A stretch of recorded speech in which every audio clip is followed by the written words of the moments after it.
मित्रों, भगवत चर्चा में एक बार फिर आप सबका स्वागत है। हम लोग भगवत गीता के 6ठे अध्याय आत्म संयम योग पे चर्चा कर रहे हैं। हम लोगों ने अभी तक 3 श्लोकों में चर्चा किया, जिसमें एक शब्द आया है योगारूढ़। इसी तरीके से अध्याय 2 में भी एक शब्द आया था स्थित प्रज्ञ, जिसको भगवान श्री कृष्ण ने बहुत अच्छे तरीके से समझाया था कि स्थित प्रज्ञ किसे कहते हैं। यानी जिसकी प्रज्ञा, जिसकी बुद्धि स्व में स्थित हो गई है, वही स्थित प्रज्ञ है और वही योगी भी है। इसी तरीके से यहाँ पे एक शब्द बताया है योगारूढ़, यानी जो योग में आरूढ़ है, जो योग को प्राप्त हो चुका है। योग में कौन प्राप्त हो चुका है? जो सारे संकल्पों और विकल्पों से पार चला गया हो। यहाँ पे ये अर्थ ले रहे हैं, जिसके मन में कोई संकल्प नहीं है और कोई विकल्प भी नहीं है, ना कोई दिस है और ना ही कोई दैट है। ये करूं या ये ना करूं,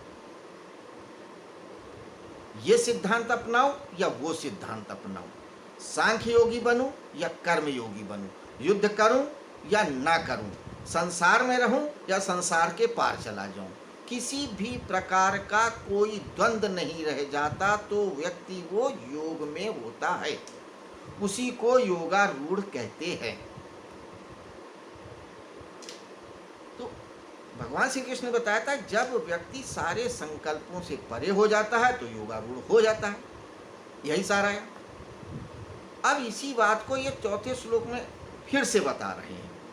आइए चौथा श्लोक देखते हैं क्या कहता है। चौथा श्लोक कहता है, यदा ही नेन्द्रियार्थेषु न कर्म स्वनुसज्जते सर्व संकल्प संन्यासी योगारूढ़ तदोच्यते। यदा ही यानी कारण की, जिस समय न इंद्रियों के भोगों में, न इंद्रियार्थेषु इंद्रियों के अर्थों में, यानी इंद्रियों के भोगों में, इंद्रियों के भोगों में ना तो और ना ही कर्मों में ही आसक्त होता है। ना कर्म स्वनुसज्जते, सर्व संकल्प संन्यासी, जो सारे संकल्पों को छोड़ देता है वही योग में स्थित है। 3 शर्तें कही है। जो इंद्रियों में आसक्त न हो, जो कर्म में आसक्त न हो, और जिसने सारे संकल्पों को त्याग दिया हो, वही योगारूढ़ है। निष्काम कर्म योग का अर्थ क्या है? कर्म विदाउट कामना, जिसमें कोई कामना न हो, वही निष्काम कर्म योग है। जो निष्काम कर्म को प्राप्त हो जाता है या कर लेता है, वो योग में आरूढ़ होता है। अगर हम कोई कर्म करें और उसमें कोई कर्ता ना हो, करने वाला ना हो, सिर्फ क्रिया रह जाए, 3 चीज होती हैं, कर्ता, क्रिया और कर्म। जब भी कोई कार्य होता है तो ये 3 बिंदु होते हैं। कर्ता यानी कोई ना कोई करने वाला होता है, और क्रिया जो कार्य हो या जिस प्रकार से किया जाए उसको क्रिया बोलते हैं, और कर्म जो किया जाए। सपोज कि यज्ञ हो रहा है तो यज्ञ कोई ना कोई करेगा ना, तो जो करने वाला होगा, आ बा सा राम श्याम कोई भी, वो कर्ता हो गया। अब जो कर्म किया जा रहा है, जिस प्रकार से किया जा रहा है, आहुति डाली जा रही है, आचमन किया जा रहा है, हवन सामग्री उसमें प्रेषित किया जा रहा है, वो मंत्र पढ़ा जा रहा है, ये क्रिया है। और इन सब के संपूर्ण को कर्म बोलते हैं। तो कर्ता, क्रिया, कर्म, जब कर्ता नदारद हो जाए, गायब हो जाए, यानी जो कर्म हो रहा है और जो कर रहा है वो जाने कि मैं नहीं हूं, बीच में से वो हट जाए, कि जो क्रिया हो रही है, जो कर्म हो रहा है, उसमें मैं नहीं हूं। हवन करने वाला भी प्रकृति है, हविष्य जिसमें डाला जा रहा है वो भी प्रकृति है, जिस तरह से डाला जा रहा है वो भी प्रकृति है। सब कुछ प्रकृति है, प्रकृति द्वारा प्रकृति के लिए ही किया जा रहा है। मैं कहीं नहीं हूँ, तो वो भी व्यक्ति योग में आरूढ़ है, योगी है। अब इसी को तीन बातों से कह रहे हैं, तीन तरह से कह रहे हैं कि इंद्रियों में आसक्ति ना हो, इंद्रियों के भोगों में, कर्म में आसक्ति ना हो और संकल्प ना हो। अगर वहाँ समझ जाता व्यक्ति बात, तो ये बात कहने की जरूरत ही नहीं पड़ती। लेकिन ये श्लोक कहा ही इसीलिए गया कि वहाँ पे स्थित प्रज्ञ की परिभाषा को नहीं समझा गया। ये जरा सी बात को समझा ही नहीं गया। क्यों नहीं समझा गया? क्योंकि व्यक्ति इंद्रियों से इतना जुड़ा हुआ है, इंद्रियों के सुखों से इतना अपने आप को अटैच्ड कर रखा है कि वो अपने आप को कर्तापन से अलग ही नहीं कर पाता। इंद्रियों को जो कार्य करने से, जिस वस्तु को प्राप्त करने से, जिस चीज का उपयोग करने से अनुकूलता प्राप्त होती है, सुख का अनुभव होता है, उसको वो बार बार करना चाहता है। और जब बार बार करना चाहता तो उससे वो जुड़ जाता, उसकी आदत बन जाती, वही उसका दुख भी हो जाता है। तो इंद्रियों को दुख ही मिलता है। आपको लगता जरूर है कि इस विषय का भोग कर लेने से सुख मिलेगा, लेकिन मिलता नहीं। क्योंकि आप जब भोग करते हो तो किसी वस्तु का करते हो, और वस्तु जितनी भी है वो सब परिवर्तनशील है, नित्य नहीं है, उसे नष्ट होना ही है। नष्ट नहीं होंगी तो आप उपयोग नहीं कर सकते हो। आप भोजन कर रहे हो, भोजन जब करोगे तो भोजन परिवर्तित हो जाएगा, उस रूप में नहीं हो रहेगा।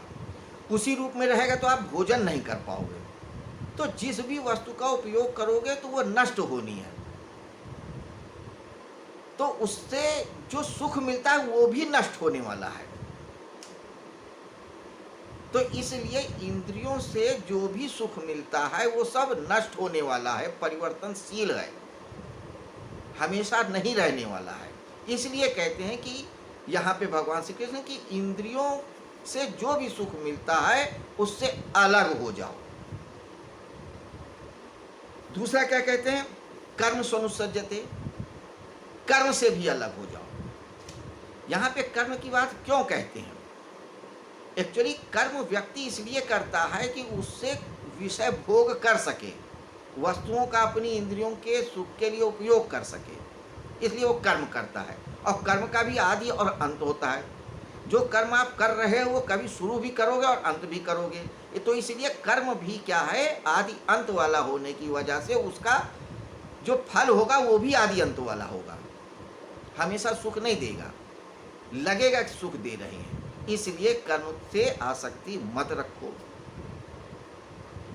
एक बात और कि जब व्यक्ति कर्म करता है तो बहुत बार जो कर्म करने का भी अपना एक सुख होता है, उससे एक अहंकार पुष्ट होता है। उस अहंकार के पुष्ट होने से भी एक बंधन हो जाता है, बार बार वो कर्म करता है। इसलिए कहते कर्म से विरक्त हो जाओ। फिर इसके बाद सर्व संकल्प त्यागी, संकल्पों के त्याग की बात क्यों करते हैं? ये बहुत महत्वपूर्ण बात है।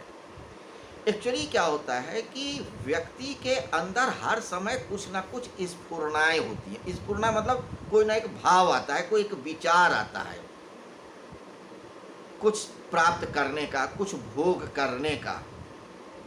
और जब किसी वस्तु को प्राप्त करने का, उसका उपभोग करने का एक विचार आता है जिसे वो इच्छा कह सकता है, और जब वो इस इच्छा को पूर्ति करने के लिए प्रयत्न करता है या सोच लेता है कि हमें ये कार्य करना है, यानी उस इच्छा में शक्ति डाल देता है, तो वो संकल्प हो जाता है। जब तक विचार ही रहेगा, इच्छा रहेगी, तो संकल्प नहीं बनता।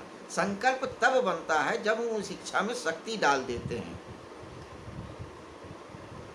तब वो संकल्प बन जाता है। तो संकल्प का त्याग क्यों कह रहे हैं? क्योंकि बहुत बार क्या होता है कि जब हम उसमें शक्ति डाल देते हैं, संकल्प ले लेते हैं, तो हम उस संकल्प से जुड़ जाते हैं, और संकल्प को पूरा करने में एक अहंकार और पुष्ट हो जाता है कि मैंने ये कार्य किया, या मैंने ये संकल्प लिया है, मैंने ये वचन दिया है, या मैंने प्रण किया है।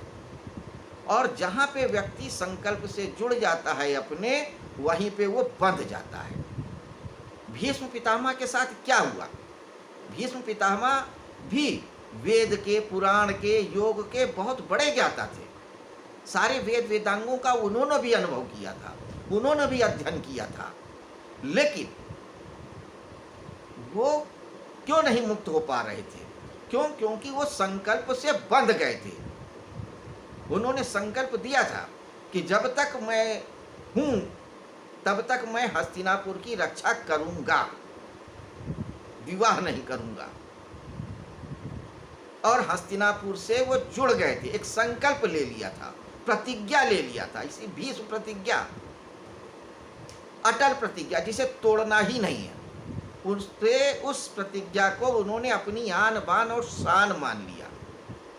मनुष्य अक्सर यही करता है, जो संकल्प ले लेता है, जो प्रतिज्ञा ले लेता है, उसको अपनी आन बान और शान मान लेता है। सोचता है कि मैं बहुत बड़ा, बहुत महान हो गया। अपनी उसको महानता समझते हैं कि देखो मैंने जो कहा मैंने वो किया, जो सोचा उसे करके दिखाया, जो संकल्प ले लेता हूं उसे पूरा करता हूं। लोग इसे महानता बताते हैं। हो सकता है सांसारिक दृष्टि से आप महान हो, लेकिन आध्यात्मिक दृष्टिकोण से ये एक बंधन का कारण है, ये भगवान कहते हैं, क्योंकि आप संकल्प से जुड़ गए। मुक्त होने का अर्थ ही यही है, योग में स्थित होने का अर्थ ही यही है कि आप किसी भी चीज से नहीं बंधे हो। किसी विचार से, किसी भाव से, किसी संकल्प से, किसी वस्तु से, किसी देश से, किसी काल से, किसी परिस्थिति से, किसी सिद्धांत से, किसी भी चीज से बंधे ही नहीं हो। जो बंधा नहीं है वही मुक्त है, वही योगी है। और सामान्यतः ये तीन बंधन ही ऐसे हैं जो बड़े सूक्ष्म होते हैं। ये वो हथकड़ियां हैं जो सोने की ही नहीं, हीरे जवाहरात की हैं। ये वो हथकड़ियां हैं जो दिखती नहीं है, लेकिन जन्मों जन्मों तक व्यक्ति को बांधे रखती है। तीन हथकड़ियां हैं, तीन बंधन है। विषयों को भोगने की आसक्ति, कि मैं अच्छा देखूं, अच्छा पहनूं, अच्छा ओढ़ूं, अच्छा दिखूं, दुनिया मुझको अच्छा समझे, अच्छा जाने या महान जाने, मुझे ये भोग प्राप्त हो जाए, मुझे वो भोग प्राप्त हो जाए। इंद्रियों को हर सुख जाना है, तो ये इंद्रियों का जो भोग है उससे वो जुड़ा रहता है। कहते हैं इस भोग की जो आसक्ति है इसको छोड़ो, कर्म करने की आसक्ति छोड़ो। जब आप भोगों के प्रति आसक्ति छोड़ दोगे तो कर्म के प्रति भी आसक्ति छूट जाएगी। बड़ी मजे की बात है। आप कर्म करते ही इसीलिए हो क्योंकि वो आपको इंद्रियों के जो सुख है उसको प्राप्त करना है। आप धन क्यों कमा रहे हो? कि हम एक मकान बनाएंगे, एक जो है गाड़ी खरीदेंगे, बंगला खरीदेंगे, बच्चों को पढ़ाएंगे, लिखाएंगे। लेकिन अगर आपको लग जाए कि इस धन से ये सब कुछ नहीं होता है, तो आप धन क्यों कमाओगे? नहीं कमाओगे, क्योंकि धन से जब ये मिलना ही नहीं है तो धन के लिए हम मेहनत क्यों करें?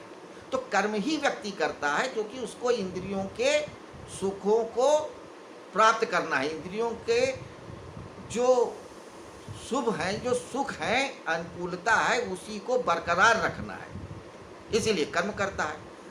तो जब इंद्रियों से आसक्ति छूट गई तो कर्मों से भी छूट जाएगी।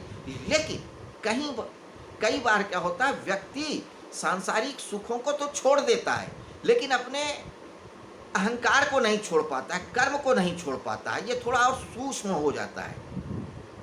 लगता तो है कि अगर व्यक्ति को ये लग जाए कि हमें इस धन से, इस कार्य से सुख नहीं मिलेगा तो नहीं करेगा, लेकिन तब दूसरे प्रकार के कर्म करने लगता है। अब एक साधु है, उसको धन से क्या मतलब है? कोई अर्थ नहीं है।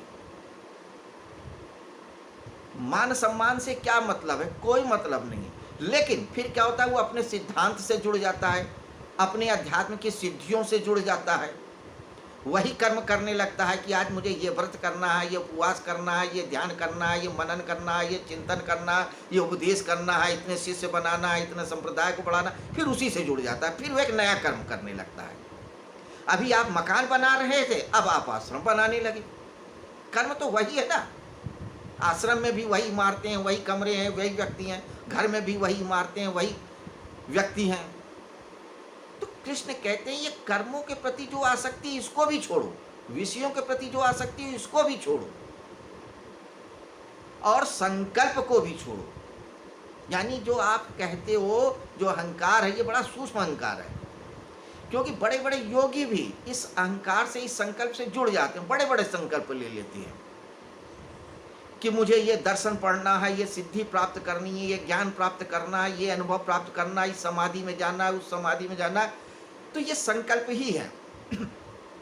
अगर आप उस संकल्प से जुड़ गए तो आप और सूक्ष्म बंधन से जुड़ गए। तो बंधन तो बंधन, हथकड़ी तो हथकड़ी, सोने की, हीरे की हो, लोहे की हो, कैसी भी हो।